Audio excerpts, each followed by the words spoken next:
जी हाँ, देश की दिग्गज green power company NTPC green energy अपने आईपीओ के साथ उतर रही है और 19 तारीख यानी कि कल ये आईपीओ खुलेगा, बंद होगा 22 को, 3 दिनों के लिए। 102 रुपए से 108 रुपए प्राइस बैंड तय किया गया है और आप 14,904 रुपए का मिनिमम इन्वेस्ट कर सकते हैं।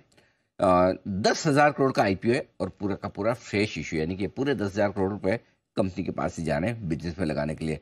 91,000 करोड़ का मार्केट कैप है, ऊपरी बैंड पर 108 रुपए पर। प्रमोटर है एनटीपीसी, उनके पास 100% स्टेक है, अब घटकर रह जाएगी 89%। आइए मैं जरा जानकारी दे दूं कंपनी की आपको।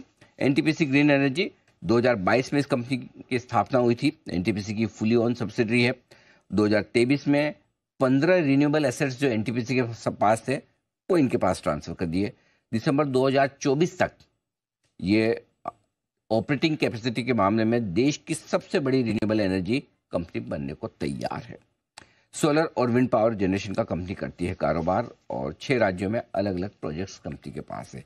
2 बेहद खास मेहमान हमारे साथ कार्यक्रम में शामिल हो रहे हैं। सबसे पहले मैं आपकी मुलाकात करवाता हूं कंपनी के चेयरमैन और मैनेजिंग डायरेक्टर गुरदीप सिंह साहब हमारे साथ कार्यक्रम में शामिल हो रहे हैं। गुरदीप सर ने कुरुक्षेत्र यूनिवर्सिटी से साइंस में मैकेनिकल इंजीनियरिंग से ग्रेजुएशन किया है। सर ने IIM अहमदाबाद से मैनेजमेंट एजुकेशन का प्रोग्राम भी किया है। 2016 से आप एनटीपीसी के CMD रहे हैं और 18 साल से ज़्यादा का समय आपने पावर सेक्टर से जुड़ी कई कंपनियों को दिया है, वहाँ डायरेक्टरशिप भी आपने रखी है। आइए दूसरे खास मेहमान है हमारे साथ कंपनी के डायरेक्टर फाइनेंस जय कुमार श्रीनिवासन साहब। श्रीनिवासन साहब institute of cost and works accountant यानी कि ICAWA के मेंबर हैं।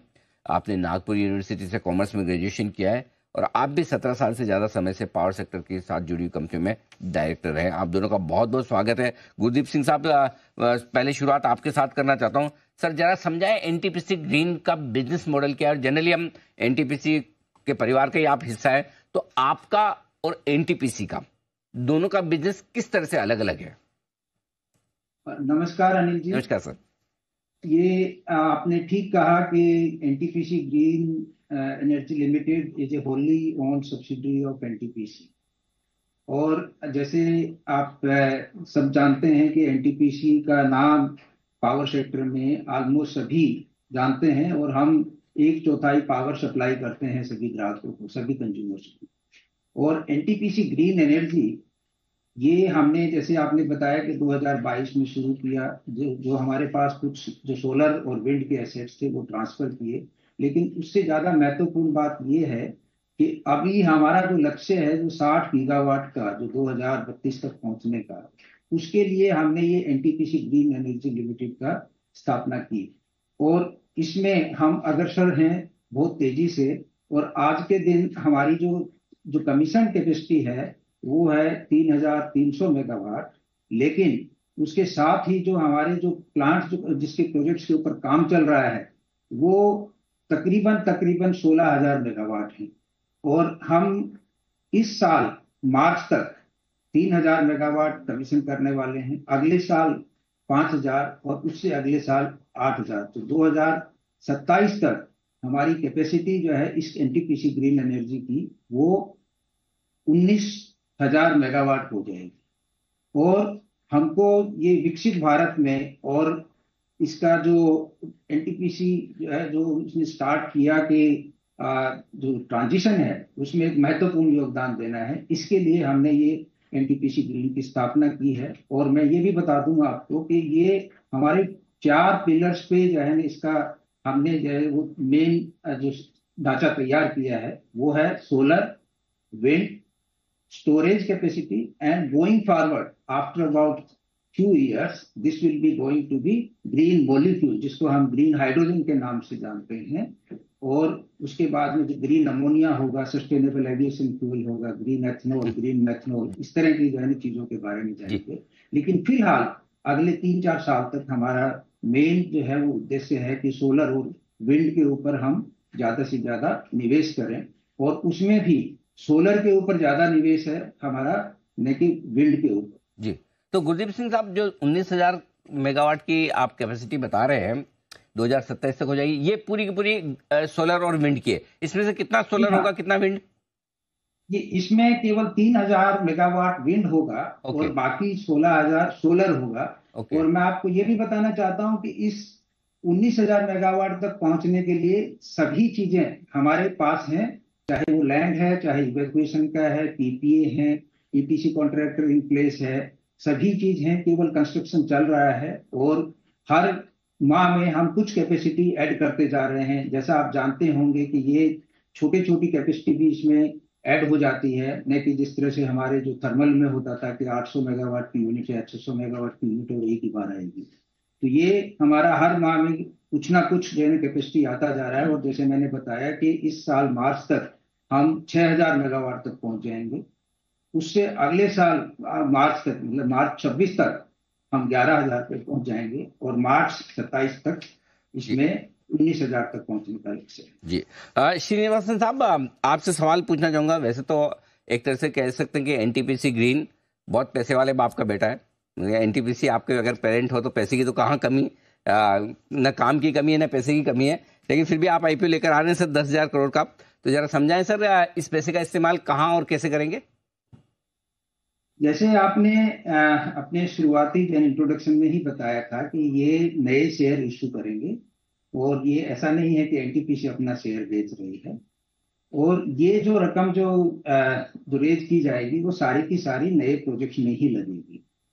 और मैं आपको ये भी बताना चाहूंगा कि इस स्टेज पे जब हम ये आईपीओ लेके आ रहे हैं, हमारे हिसाब से ये बिल्कुल सही मौका है।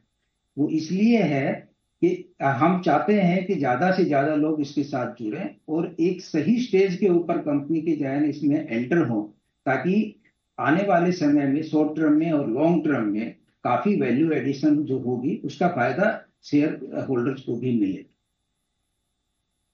तो इन डेफिनेटली आपको वहाँ इन्वेस्टमेंट होगा। सर गुरदीप सिंह साहब, एक चीज़ जो आप इंटरेस्टिंगली कह रहे हैं कि देखिए सोलर में तो आपकी इतनी तगड़ी लीडरशिप है, विंड में भी आप 3,000 मेगावाट लगा रहे हैं। अब नया जो आप बता रहे हैं कि हाइड्रो रिलेटेड है, हाइड्रोजन रिलेटेड, वहाँ कब और कितनी कैपेसिटी आने की उम्मीद है, जरा ये समझाएं सर। देखिए, जैसा मैंने कहा कि ये हाइड्रोजन जो है वो अभी भी थोड़ा सा समय है। हमने कुछ पायलट प्रोजेक्ट्स किए हैं अभी। जैसे लेह लद्दाख में हम कुछ सोलर पावर से जो है ना हाइड्रोजन बना रहे हैं और उसमें बस चलाने का हमारा अभी जो टेस्ट पायलट प्रोजेक्ट है वो शुरू हुआ है। इसी तरह से हमने विंध्याचल में कुछ एक ग्रीन मेथनॉल बनाने का किया है। लेकिन ये जो इन्वेस्टमेंट के बारे में हमने इस समय पर इसका कोई ब्यौरा नहीं दिया है, वो इसलिए कि ये आने वाले 5 से 6 साल के बाद ही इसमें मेन इन्वेस्टमेंट शुरू होगा। जो आज के दिन जो इन्वेस्टमेंट है वो है हमारा पुड़ी मड़का, जो कि हम उसको ग्रीन हाइड्रोजन हब के रूप में उसको डेवलप करेंगे। और उसके ऊपर हमने लैंड ले ली है और वो लैंड रजिस्टर भी हो गई है। वो कोस्टल लोकेशन है, उससे अच्छी लोकेशन शायद ही कोई होगी जो ग्रीन हाइड्रोजन के लिए और ग्रीन हब के लिए, ग्रीन हाइड्रोजन हब के लिए उपयुक्त होगी। परफेक्ट। और ये इससे पहले मैं आपको ये भी बता दूं कि सोलर, विंड और हाइड्रोजन के बीच में एक तीसरा जो पहलू बताया था मैंने, वो था स्टोरेज का। और स्टोरेज का एक अच्छी खबर ये है कि स्टोरेज की जो प्राइसेज हैं वो थोड़े से अब करेक्ट हुई हैं, जो कि बहुत अच्छी चीज है, जिसके कारण जो रिन्यूएबल एनर्जी है उसको इंटीग्रेट करने के लिए, ग्रिड में इंटीग्रेट करने के लिए बहुत सहायता मिलेगी। आप जैसे जानते होंगे कि दिन में जब सोलर जो एनर्जी होती है तो एक्सेस पावर अवेलेबल होती है, इसलिए कोल बेस्ड प्लांट्स को बैक डाउन करना पड़ता है। जबकि जो पीक आवर होती है उस समय पर जो है सभी सभी जो जितने कोयले के प्लांट है वो पीक लोड पे चलाने पड़ते हैं। और जैसे हमारी डिमांड बढ़ रही है उसको मद्देनजर रखते हुए ये दोनों का जो गैप अगर बढ़ जाएगा तो उसको हल करने के लिए स्टोरेज का भी हमको बहुत अच्छे से सहारा लेना पड़ेगा। और उसके लिए भी इसमें इन्वेस्टमेंट के बहुत सारे हमारे जो है ना एवेन्यूज हैं और उसके ऊपर हम काम कर रहे हैं। पंप स्टोरेज एक है और साथ में जो बैटरी स्टोरेज है उसके भी अभी प्राइसेस करेक्ट हुए हैं, तो वो बहुत एक अच्छी खबर है। और इसके कारण जो रिन्यूएबल एनर्जी की जो कैपेसिटी है उसमें काफी अच्छी बढ़ोतरी होने में ये सहायक होगा। तो गुरदीप सर, वैसे तो आजकल बहुत सारे लोग हैं जिनको सोलर में काम करना है, बहुत सारी कंपनियां भी आ रही है, कंपटीशन भी बहुत है। तो एनटीपीसी के पास ऐसी क्या खास ताकत है, क्या आपको एडवांटेज क्या है कंपटीशन में? देखिए, ये आपने जो बहुत अच्छा सवाल किया, लेकिन आपने उसी में शायद उसका जवाब भी निहित है कि बहुत सारी कंपनियां थी कि जो कि पावर में हैं और हम लोग जो है ना अपना केवल पावर में हैं। बाकी कंपनियां बहुत ज्यादा क्षेत्रों में होती हैं, हम केवल पावर में ही काम कर रहे हैं शुरू से, और इसमें भी ये भी पावर और एनर्जी में ही काम करेंगे। और हमारा जो जो मेन बिजनेस मॉडल है जो बाकियों से अलग है, मैं उसको थोड़ा सा विस्तार से समझाने की कोशिश करता हूं कि हम जो इन्वेस्टमेंट कर रहे हैं वो लार्ज स्केल पे कर रहे हैं। जैसे खावड़ा में हमारा 5 गीगावाट, 5,000 मेगावाट प्लस 2,000 मेगावाट, तकरीबन 7,000 मेगावाट पे हम काम कर रहे हैं।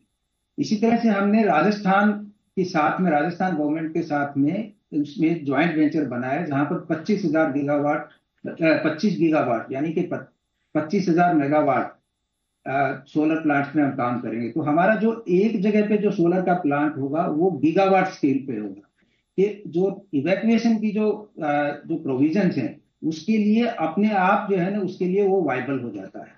और जो स्टेट गवर्नमेंट्स के साथ में, जैसे हम महाराष्ट्र के साथ भी हमने ज्वाइंट वेंचर किया है, और अभी राजस्थान के लिए जैसे बताया, इसी तरह से आईओसीएल के साथ में, बाकियों के साथ में है।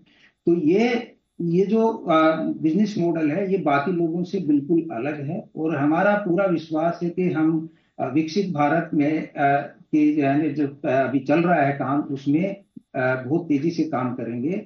और ये जो 2070 तक जो नेट जीरो का है उसमें भी हम पूरा योगदान देंगे, और हमारी जो कैपेसिटी हमने जो लक्ष्य रखा था 60,000 मेगावाट का 2032 तक, उससे पहले ही उसको पूरा करने के लिए पूरा हम सक्षम हैं और उसके ऊपर बहुत अग्रसर हैं, उसमें काम करेंगे। श्रीनिवासन साहब, आपसे सवाल लेना चाहता हूँ, क्योंकि आप ग्रीन एनर्जी में हैं तो, और रिन्यूएबल और स्पेशली सोलर में, तो क्या आपका कंपैरिजन अदानी ग्रीन और हाल ही में listed Acme solar type in कंपनियों के साथ की जाए? कौन सी कंपनियां होगी जिसे आप अपने पेयर्स में रखेंगे?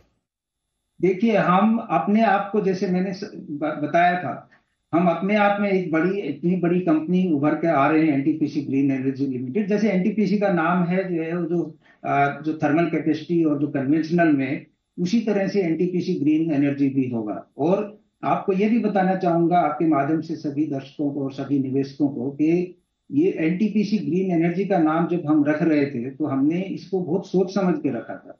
ये हमने इसको एनटीपीसी ग्रीन पावर नहीं रखा, ये एनटीपीसी ग्रीन एनर्जी है।